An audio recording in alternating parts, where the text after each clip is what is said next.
محلات میں ہی جلے دیپ جس کا، محلات میں ہی جلے، چند لوگوں کی خوشیوں کو لے کر چلے، وہ جو سائے میں ہر مصلحت کے پلے، ایسے دستور کو، صبح بے نور کو میں نہیں مانتا، میں نہیں مانتا۔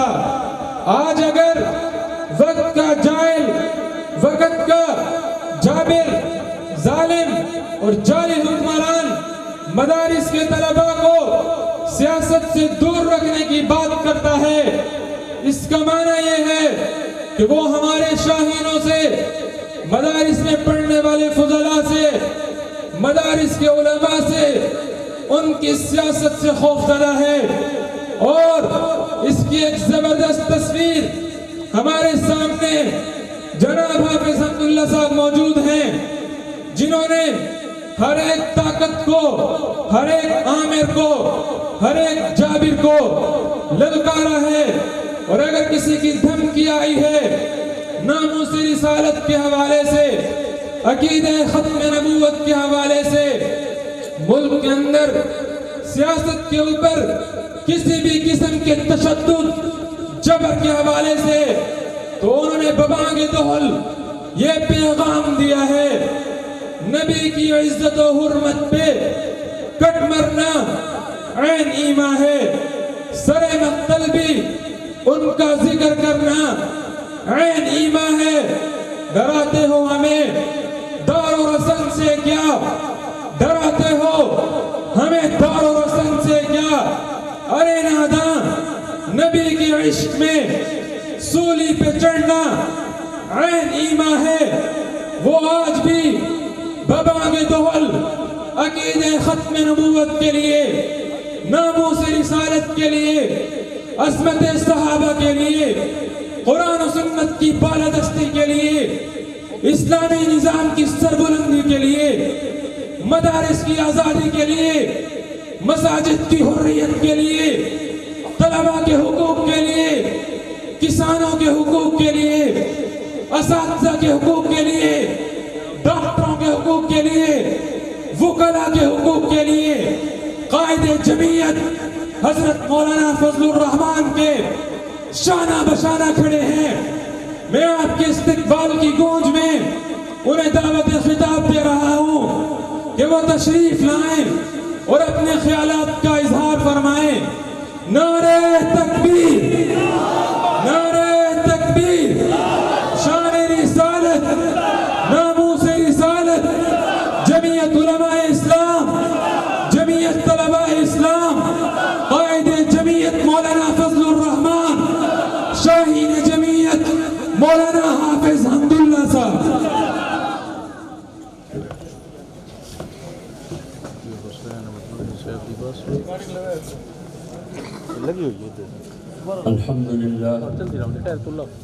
الحمد لله نحمده ونستعينه ونستغفره ونؤمن به ونتوكل عليه ونعوذ بالله من شرور أنفسنا ومن سيئات أعمالنا، من يهده الله فلا مضل له ومن يضلله فلا هادي له، وأشهد أن لا إله إلا الله وحده لا شريك له، وأشهد أن سيدنا ومولانا محمدًا عبده ورسوله، أرسله بالحق بشيرًا ونذيرًا وداعيًا إلى الله بإذنه وسراجًا منيرًا، صلى الله تعالى عليه وعلى آله وصحبه أجمعين. أما بعد، فأعوذ بالله من الشيطان الرجيم، بسم الله الرحمن الرحيم. والذين جاهدوا فينا لنهدينهم سبلنا وإن الله لمع المحسنين. وجاهدوا في الله حق جهاده، إن الذين قالوا ربنا الله ثم استقاموا تتنزل عليهم الملائكة ألا تخافوا ولا تحزنوا وأبشروا بالجنة التي كنتم توعدون. صدق الله مولانا العظيم.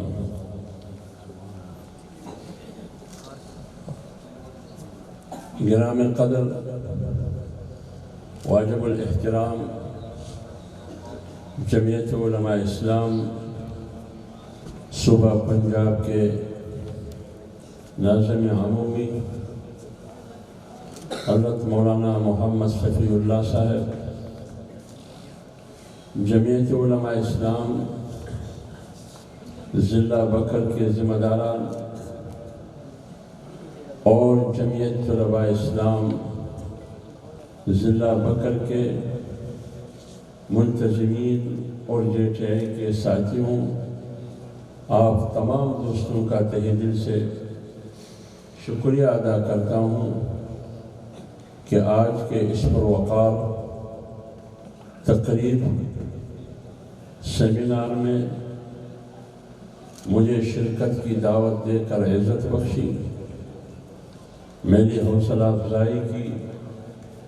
اللہ تعالیٰ آپ کی کاوش کو، آپ کی محنت کو اپنے دربار میں قبول فرمائے۔ میرے محترم دوستو، غالباً آج کے اس سیمینار کا نام اور عنوان شیخ الہند رحمۃ اللہ علیہ کے نام سے موسوم کیا گیا ہے۔ اسی طرح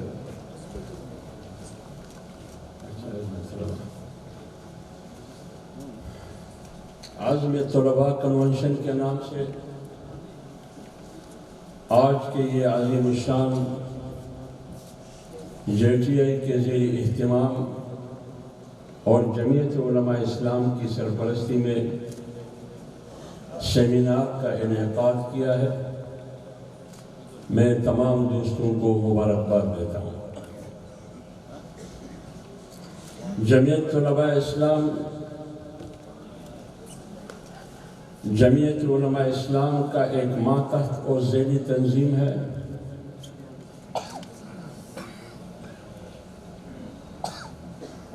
مستقبل میں انسانیت، قوموں کی قیادت اور امت مسلمہ کی رہبری، آج کا نوجوان جو جمعیت طلباء اسلام کی چھتری میں جدوجہد کر رہے ہیں، یہ ان کے حوالے کیا جاتا ہے۔ لہذا تعلیم اور تعلم کے آج کے دورانیے میں طلباء کی ذمہ داری یہ ہے کہ وہ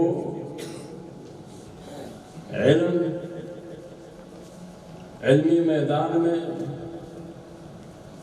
اتنا مضبوط ہو کہ مستقبل میں علی وجہ البصیرت، فہم اور فراست کے ساتھ قوم کی رہنمائی اور رہبری ہر میدان میں کرے، کیونکہ ایک کہاوت ہم سب نے سنا ہے کہ نیم ملا خطرہ ایمان است، نیم طبیب خطرہ جہان است۔ جب آپ علمی میدان میں کمزور ہو پھر آپ قوم کی رہنمائی اور رہبری نہیں کر سکتے، بلکہ آپ فلاح کے بدلے میں ہلاکت اور تباہی کا ذریعہ بن سکتے ہیں۔ آپ فلاح اور کامرانی کا ذریعہ اس وقت بن سکتے ہیں جب آپ کی علمی رسوخ وہاں تک پہنچا ہو جس کے ذریعے آپ قوم کی رہنمائی کریں۔ جمعیت علماء اسلام یہ ہمیں اکابر علماء دیوبند سے ورثے میں ملا ہے۔ اور جمعیت علماء اسلام یہ تسلسل ہے جمعیت علماء ہند کی۔ ہمیں اپنے اکابر اور اپنے اسلاف کی تاریخ کو جاننے اور سمجھنے کی کوشش کرنا ہے کہ ان کی سیاسی زندگی کیا تھی،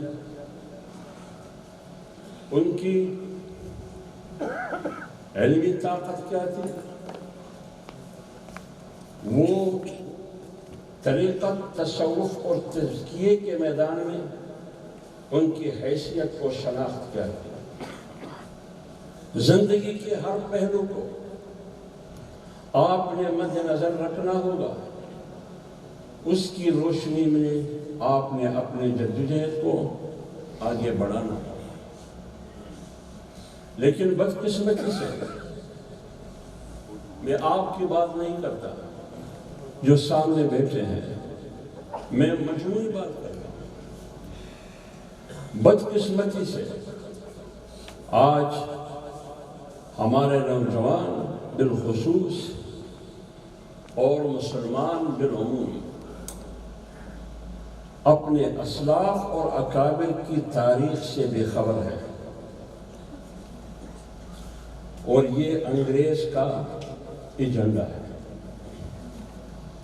یہاں مجھ سے پہلے جمعیت طلباء اسلام کے ایک ذمہ دار ساتھی نے شفاعت نامہ پیش کیا، اس میں انہوں نے لارڈ میکالے کا ذکر کیا۔ اس لارڈ میکالے نے 1835 میں 4 باتیں کی تھی۔ نمبر 1 کہ اگر اس خطے میں مسلم قوم کی کمر کی ہڈی توڑنی ہے تو ان کی نظام تعلیم کو تبدیل کرو۔ نمبر 2 اگر آپ نے ان کو شکست دے دی ہے، ان کو بے غیرت بنانا ہے، تو ان کی کلچر، تہذیب اور ثقافت کو تبدیل کرنا تاکہ یہ بے حیا بن جائے۔ تیسری بات، ان نوجوانوں اور مسلم قوم کو اپنے اسلاف اور اکابر کے تاریخ سے دور رکھے۔ ان کو یہ خبر ہی نہ ہو کہ ماضی میں کون گزرے ہیں، ان کی زندگی کے مراحل کیا تھے، ان کی زندگی میں کون سی نشیب و فراز گزری ہے، کن حالات، مسائب اور مشکلات سے گزرے ہیں، کیا کیا انہوں نے اپنے زندگی میں، نتائج کیا نکلے، ہوا کیا، تاکہ میں اس سے سبق حاصل کر سکوں۔ ان کو اپنے اکابر اور اسلاف کے تاریخ سے دور رکھیں۔ نمبر 4 اتنا احساس دلائے اس قوم کو کہ ان کو یقین ہو کہ انگریز مجھ سے بہتر ہے اور میں ان سے کمتر ہوں۔ کیا آج یہ باتیں موجود ہیں یا نہیں موجود؟ 73 سال کے بعد اسلامی جمہوریہ پاکستان کے خط و خال، ان کا نقشہ یہ ہمارے اور آپ کے سامنے ہے۔ ان کی بنیادوں میں خون کس کا ہے؟ پاکستان کے بنیادوں میں خون اور قربانیاں کس کی ہے؟ کس نظریے کی بنیاد پر پاکستان وجود میں آیا؟ کیا آج وہ جغرافیہ، وہ خطہ جس کا نام پاکستان ہے، کیا وہ اسی شکل اور اسی حدود اربع میں موجود ہے؟ نہیں ہے موجود۔ جس نظریے کی بنیاد پر پاکستان وجود میں آیا، کیا عملاً وہ نظریہ پاکستان میں نفاذ کی صورت میں موجود ہے؟ نہیں۔ لہذا ہم یہ کہہ سکتے ہیں کہ پاکستان 73 سال کے بعد جغرافیے کے حوالے سے بھی مکمل نہیں اور نظریے کے حوالے سے بھی مکمل نہیں، اور موجودہ پاکستان میں اور 70 اور 71 سے پہلے پاکستان میں اگر کوئی اس خطے کی وحدت کے لیے لڑ رہا تھا یا جو جماعت لڑ رہی تھی اس خطے کی جغرافیے کی وحدت کے لیے، اس خطے کی قومی وحدت کے لیے، اس خطے کی نظریے کی تحفظ اور دفاع کے لیے اگر کوئی جماعت لڑ رہی تھی تو وہ صرف اور صرف جمعیت علماء اسلام تھی۔ بتائیے مجھے کوئی اور جماعت 73 سال میں حکمرانی کرنے والوں کی فہرست سامنے رکھے، جس طرح انہوں نے اس ملک کی معیشت کو تباہ کیا ہے، انہوں نے اس ملک کے جغرافیے کو تباہ کیا ہے، انہوں نے اس ملک کی نظریے کے ساتھ کھلواڑ کیا ہے، اور یہی بنیادی جنگ ہے۔ جب اس خطے پر آج بھی اس خطے پر دولت کا قبضہ ہے، اس خطے پر طاقت کا قبضہ ہے، اور اس خطے پر جھوٹ اور منافقانہ سیاست کا قبضہ ہے، اور جب 1610 یا 1616 میں انگریز نے یہاں قدم رکھا، آہستہ آہستہ بڑھتے ہوئے انہوں نے اس خطے پر قبضے کرنے کے لیے یہی 3 ذرائع استعمال کیے: قبضہ بذریعہ دولت، پیسہ پینک تماشا دے، قبضہ بذریعہ دولت، قبضہ بذریعہ طاقت، قبضہ بذریعہ جھوٹ اور منافقانہ سیاست۔ اور یہ سیاست کس کی ہے؟ یہ ہماری سیاست نہیں ہے۔ جب انگریز نے قبضہ کیا تو انگریز کے خلاف ہندوستان میں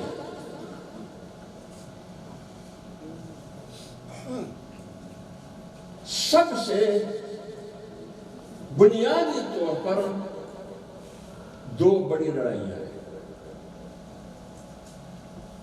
انگریز کے خلاف۔ ایک 1857 کی جنگ آزادی، نمبر 2 تحریک ریشم رومال۔ اب آپ دیکھیے جنگ کون لڑ رہا ہے اور انعام اقتدار کا، حکمرانی کا تمغہ کس کو مل رہا ہے، زندہ باد کے نعرے کس کے لگ رہے ہیں؟ وڈیرے کا، چودھری کا، سردار نواب اور خوانین کا زندہ باد کے نعرے ان کے لگ رہے ہیں۔ 73 سال حکمرانی انہی قوتوں نے کی ہے جنہوں نے انگریز کی جاسوسی کی یا انگریز کی خدمت کی۔ اور جاسوسی کس کی؟ ان مجاہدین کی، ان غازیوں کی جو انگریز کے خلاف لڑ رہے تھے، برسر پیکار تھے۔ آپ کی بنیادوں میں آپ کے نظریے کی آبیاری، آپ کے نظریے کی نشو و نما جمعیت علماء اسلام کی پلیٹ فارم سے یا علماء دیوبند کی پلیٹ فارم سے یا دینی مدارس کی پلیٹ فارم سے، اس کی پشت اور پس منظر میں اگر قربانیاں ہیں تو وہ ان علماء اور ان اسلاف اور ان اکابر کی ہیں۔ میں ہمیشہ کہتا ہوں اس میں کسی ناراض نہیں ہونا، اس میں کسی پینٹ شرٹ کی قربانی نہیں ہے۔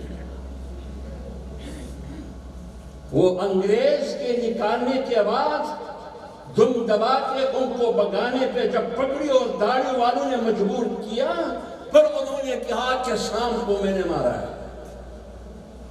پھر وہ اٹھ کھڑے ہو گئے۔ قربانی علماء نے دی، دو بڑی تحریکیں، دو بڑی لڑائیاں تھیں۔ ایک کی بنیاد مولانا قاسم نانوتوی رحمۃ اللہ علیہ نے رکھا 1857 کی جنگ آزادی کے نام سے۔ دوسرا تحریک ریشمی رومال، جس کی بنیاد شیخ الہند محمود الحسن رحمۃ اللہ علیہ نے رکھا۔ یہ دو بڑی لڑائیاں ہیں۔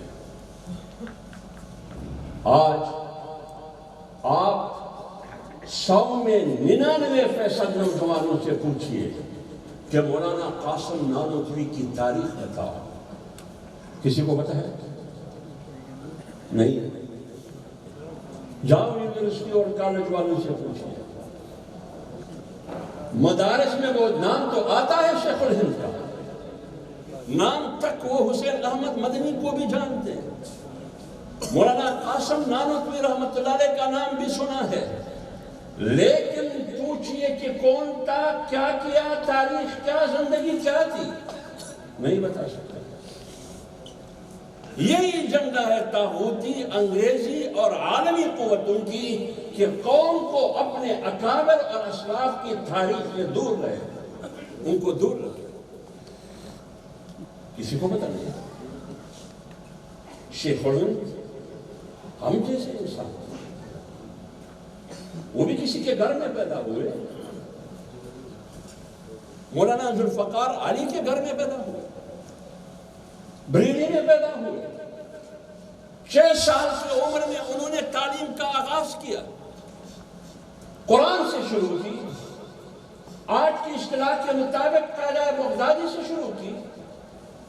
15 سال کی عمر میں مولانا قاسم نانوتوی رحمۃ اللہ علیہ کے تجویز پر دیوبند کے ایک مشہور مسجد چٹھا مسجد میں ملا محمود کے پاس ان کو لے کر رہتا ہے، شاگرد بھی محمود، استاد بھی محمود، اور شہائے ستہ وہ پڑھتے ہیں مولانا قاسم نانوتوی رحمۃ اللہ علیہ سے۔ دستار بندی کے بعد دارالعلوم دیوبند میں بحیثیت استاد اور مدرس پڑھاتے ہیں۔ اب اس کے بعد کیا ہوا؟ ایک لمبی تاریخ جو میں نے آپ کو اس کی ایک جھلک تاریخ ریشمی رومال کی صورت میں بتایا۔ انگریز کے خلاف، یہاں تک کہ وہ مالٹا جیل کے قیدی بھی بنے، اصل مالٹا جیلیں انہوں نے آباد کی، صعوبتیں انہوں نے جھیلی، مسائل مشکلات کا سامنا کیا۔ ان کی قربانیوں کی نتیجے میں مولانا قاسم نانوتوی رحمۃ اللہ علیہ کے قربانیوں کے نتیجے میں کیا ہوا؟ انگریز یہاں سے بھاگنے میں مجبور ہوا۔ یہ ہے آپ کی مختصر تاریخ۔ شیخ الہند رحمۃ اللہ علیہ جیل میں تھے، جیل میں تھے، قید میں تھے۔ جمعیت علماء ہند کا قیام عمل میں آیا 24 نومبر 1919 کو، اور امیر کون تھا؟ مفتی کفایت اللہ رحمۃ اللہ علیہ۔ جیسے ہی شیخ الہند رحمۃ اللہ علیہ جیل سے رہائی ملی، صدارت جمعیت علماء ہند کی ان کے حوالے کیا گیا، بلکہ پہلے سے فیصلہ ہوا کہ جیسے ہی وہ جیل سے آئیں گے صدارت ان کی ہے۔ جمعیت علماء ہند کی صدارت ان کے حوالے کی گئی، یہاں سے وہ آغاز، اور جب وہ اجلاس کی صدارت کرتے ہیں تو 3-4 باتیں بنیادی طور پر انسانیت کو اور قوم کو ایک فکر، ایک نظریے کی صورت میں ہدایت پیش کرتے ہیں، اصول پیش کرتے ہیں۔ وہ اصول کیا ہے؟ نمبر 1 کہ اسلام اور مسلمانوں کا اس دنیا اور روئے زمین پر سب سے بڑا دشمن انگریز ہے۔ اگر اس دنیا میں روئے زمین پر اسلام کا کوئی دشمن ہے تو وہ انگریز، مسلمان کا کوئی دشمن ہے تو وہ انگریز۔ نمبر 2 اسلام کے لیے، اسلام کی تحفظ اور دفاع کے لیے، اس نظریے کو پروان چڑھانے کے لیے اگر دیگر اقوام کو ساتھ میں ملا کے جس زبان سے، جس دین سے، جس مذہب سے، جس مسلک سے ان کا تعلق ہو، میرا سپورٹر اور میرا معاون، میرا مومن، میرا معاون، میرا مددگار ثابت ہوتا ہے تو ان سے مدد لے سکتے ہیں، لیکن اپنے نظریے اور اصول کو پس پش نہیں ڈالا، ان کا سودا نہیں ڈالا۔ نمبر 3 آج موجودہ حالات میں، موجودہ کشمکش میں ہمارے پاس نہ جہاز ہے، نہ توپ ہے، نہ تپنگ ہے، نہ بندوق ہے، نہ ٹینک ہے، تو لڑنے کے لیے ہمارے پاس ہتھیار کیا ہوں گے؟ ہمارے پاس ہتھیار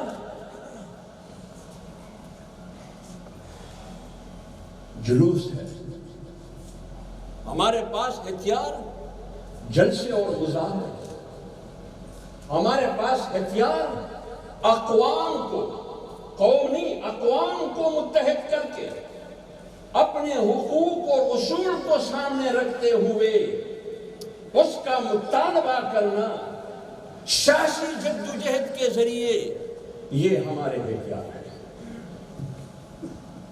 نہ ہمارے پاس جہاز ہے، نہ بندوق، نہ ٹینک، نہ بارود، یہی ہمارے ہتھیار ہے۔ اور چوتھی بات انہوں نے یہ کی، خاص کر علماء کو مخاطب کر کے کہا کہ تم اسلام کی خدمت محدود کرتے ہو حجرے تک، تم اسلام کی خدمت محدود کرتے ہو حجرے تک، منبر اور محراب تک۔ اگر آپ اسلام کی خدمت تعلیم اور تعلم تک، حجرے تک محدود کرتے ہیں، آپ کا یہ کردار، یہ عمل اسلام کے منہ اور چہرے پر سیاہ دھبا ہے۔ کیا آج اسلام اور مسلمانوں کی سب سے بڑا دشمن انگریز ہے یا نہیں؟ وہی دشمن ہے آج بھی، کل کا دشمن آج بھی دشمن۔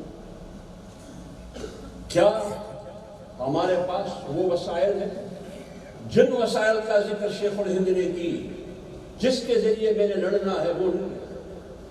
تو میں نے جلوس کے ذریعے، جلسے کے ذریعے، مظاہرے کے ذریعے اقوام کو، مختلف الخیال اور نظریات کے لوگوں کو متحد کر کے ایک کال اور پروگرام کے لیے لڑنا، یہی ہمارا ہتھیار ہے۔ کیا علماء کو اسلام اور اسلام کی خدمت اور دین کی غلبے کو حجرے تک محدود کرنا، آپ بتائیے یہ اسلام کے چہرے پر سیاہ دھبا ہے یا نہیں ہے؟ صرف یہ ذمہ داری ہے یا ہم نے نکلنا ہے، باطل کے مقابلے میں لڑنا ہے؟ ہم نے کیا کرنا ہے؟ یہ کس قسم کے دیوبند کے علماء ہیں کہ دیوبند سے ورثے میں ملا خانقاہ، اس پر تو یقین ہے۔ دیوبند سے ورثے میں ملا مدرسے کی صورت میں تعلیم اور تربیت، اس پر تو یقین ہے میں دیوبندی ہوں، لیکن جب سیاسی میدان میں قدم رکھتا ہوں سیاست سے دور رہنا، پھر میں دیوبندی نہیں ہوں۔ کیا غیر سیاسی اور دیوبندی ایک دوسرے کے ساتھ اکٹھا ہو سکتا ہے؟ نہیں ہو سکتا۔ آپ حسین احمد مدنی سے بہت بڑے عالم ہیں، شیخ الہند سے بہت بڑے عالم ہیں، آپ تاریخ پر کیوں نظر نہیں ڈالتے؟ آج کی تاریخ کو آج کی اس پر آئیں گے، آج کی تاریخ کو ماضی کی تاریخ کی تناظر میں دیکھیں، پھر آپ کو خود یقین ہوگا کہ میرے تحریک میں حقانیت ہے، میری سمت ٹھیک ہے، میرا جدوجہد بھی ٹھیک ہے، میرا سلسلہ اور میرا سند بھی ٹھیک ہے، میں صحیح خطوط پہ جا رہا ہوں۔ آج کی دنیا میں بھی جو فتنے اور فساد کا زمانہ ہے، اس زمانے میں بھی پوری دنیا ایک طرف ہے، تم دوسری طرف۔ اور یہ دنیا اگر آپ تاریخ کے اوراق پلٹ کے دیکھیں، دو چیزیں آپ کے سامنے آئیں گی، دو قوتیں، اور ہمیشہ یہ دو قوتیں ایک دوسرے کے سامنے مد مقابل ہیں، حق اور باطل۔ حق اور باطل، کیا کوئی اس سے انکار کر سکتا ہے؟ جناب رسول اللہ صلی اللہ علیہ وآلہ وسلم سے لے کر آج تک، اور پھر وہاں سے لے کر آدم علیہ السلام تک، یہی دو قوتیں ایک دوسرے کے سامنے مد مقابل اور ان کا آمنا سامنا ہے۔ ان کی ٹکراؤ، تصادم اور ٹکر رہی ہے، اس سے کوئی بھی انکار نہیں کر سکتا۔ نمبر دو، اس حقیقت سے بھی کوئی انکار نہیں کر سکتا کہ جب بھی حق اور باطل کی ٹکراؤ تصادم آئی ہے، فتح حق کی ہوئی، ہمیشہ فتح حق کی ہوئی۔ اور تیسری حقیقت یہ جس سے ہم انکار نہیں کر سکتے کہ حق ہمیشہ بے سر و سامانی کے عالم میں آیا ہے، حق ہمیشہ بے سر و سامانی کے عالم میں آیا ہے، اور باطل ہمیشہ تکبر، غرور، گھمنڈ، طاقت کے صورت میں نمودار ہوا۔ یہ تین حقائق ہے جس سے آپ انکار نہیں کر سکتے۔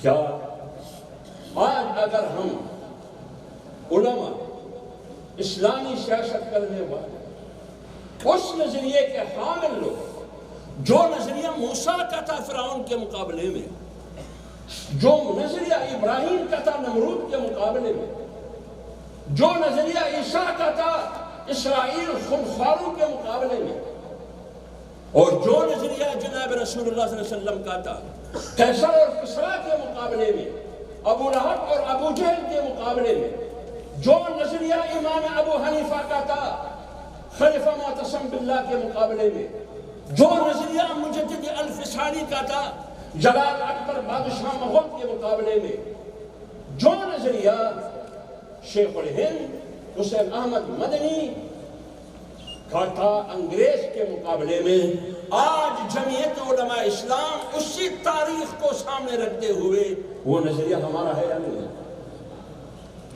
وہی نظریہ ہے۔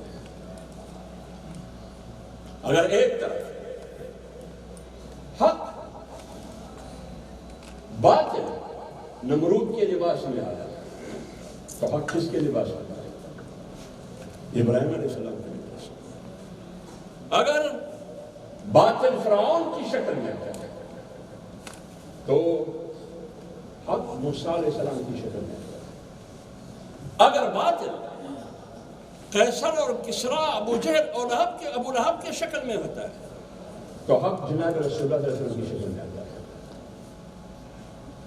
اگر باطل خلیفہ معتصم